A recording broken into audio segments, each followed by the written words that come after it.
Yo guys, and welcome back to... You know what? I lost the intensity, man. I lost the intensity like the Real Madrid in this game. I was so gassed about the league getting back. Obviously, La Liga is the best league in the world. Okay, enough waffling, okay? Enough messing around.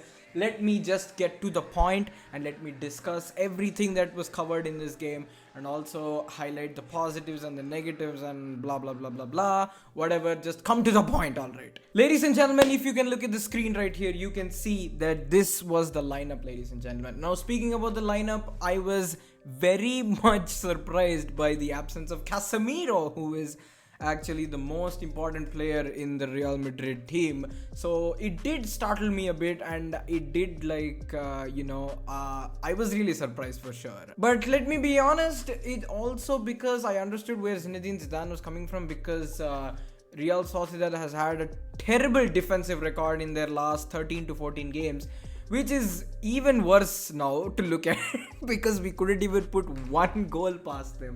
But speaking of which, I thought, if this lineup performed really well, this would have been a very sick lineup, to be honest with. I was really excited with Odegaard's return. Let me be honest. I was really excited with Odegaard's return.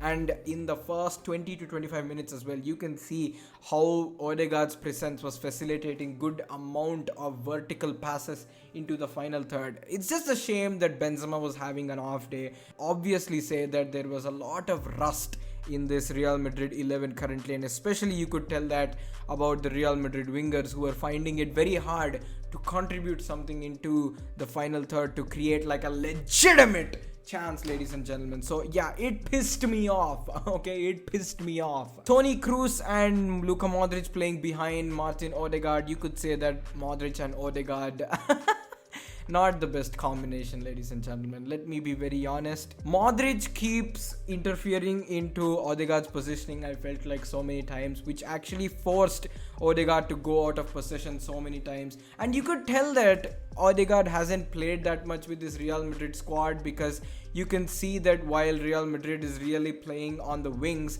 he's trying to find space somewhere in the center where, it did not really add up much to the game. Speaking of which, the massive shout out to the defense of Real Madrid, man. Sick defense, sick heart. As always, I have no complaint about the defense. It's just about that time where we have to pull the trigger and we don't. Like how, man? I can't wait for Mbappe to come, man.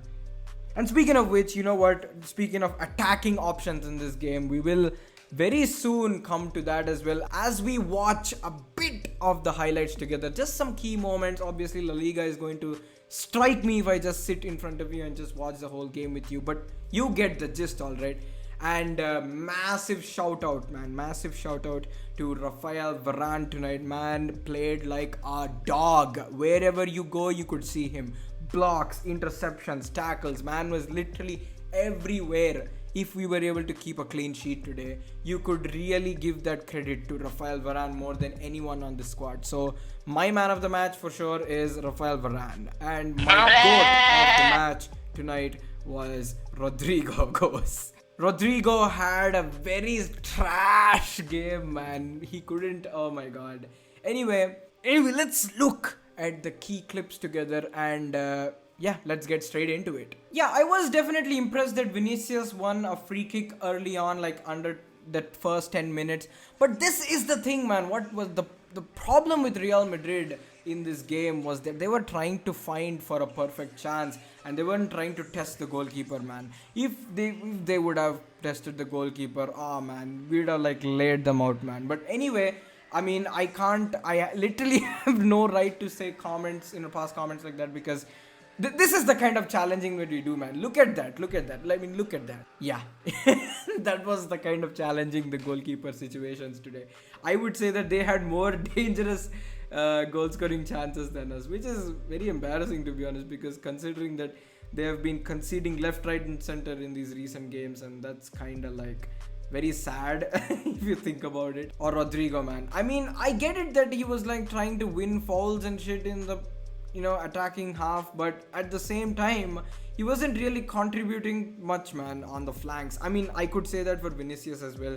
Not really much potential threat on the wings, and you could definitely tell that Real Madrid was lacking intensity, was lacking intent, I would say. There's no passion. We had no preseason. Freaking Barcelona had played 3 games before, they're about to step into La Liga. Which is, if you think about it, I feel like it's not really fair, because it's really not fair. Like, oh, come on. Like, how the hell are we going to face a single game Getafe behind closed doors and just tell that, okay, now your league term begins without a single game? Like, this kind of situations really do. Oh my god, I'm gonna speak about this real quick. But really, if you think about it, the preseason matches really do influence a bit, man, in terms of match sharpness. I'm not talking about player chemistry going well together. This is just about trying different options together. I know that chemistry builds over the season. As the season goes by, you can see that the chemistry keeps building. But when we talk about match readiness or match sharpness, you can tell that Real Madrid wasn't necessarily ready. They weren't in the zone. I could tell that, man. I've seen Benzema put up stellar performances, and this was not the Benzema that we've seen in 2019-20, especially that phase. Like, I was so desperate to win a penalty, man. I mean, the number one thing that Real Madrid fans get trolled for are the penalties, and trust me, I was praying for that shit, man. I was literally praying that penalty, please. This was not a yellow card. Oh my god. I lost my shit, man, when I thought it was a yellow card. And there is also another moment about to come up that we will discuss. And of course, a lot of people have been chatting a lot of shit regarding it. Oh, dude, Thibaut Courtois, man, this was the most important save of the game. Like I was telling you, oh my god, look at that. Oh, point blank, man, point blank save. Like, very good, very amazing. Another dangerous Real Sociedad chance that wasn't put to town. They didn't go to town with their chances as well. They were just putting more dangerous chances than us, which is so embarrassing, by the way. Dude, Benzema, man, oh my god, he was having such a trash game. Like, oh my god, yeah. I mean, they were defending well, I get that, but we are Real Madrid, man, and we had the attackers as well. I feel like, there was this bit of complacency that was shadowing a lot of stuff, but it is what it is. Okay, we've reached that moment. We've reached the moment that I was talking about all this time. Oh my god, the highlights is already playing off. So this foul, ladies and gentlemen, I will admit, it was a yellow card. It was a clear, straight yellow card. There's no debate. And people have been saying that Forlan Mondi was already on a booking. Why wasn't he already sent off? Let me answer that. Was the first yellow card fair? If it was, fair enough. But none of you can keep a straight face and tell me that first yellow card was fair, man.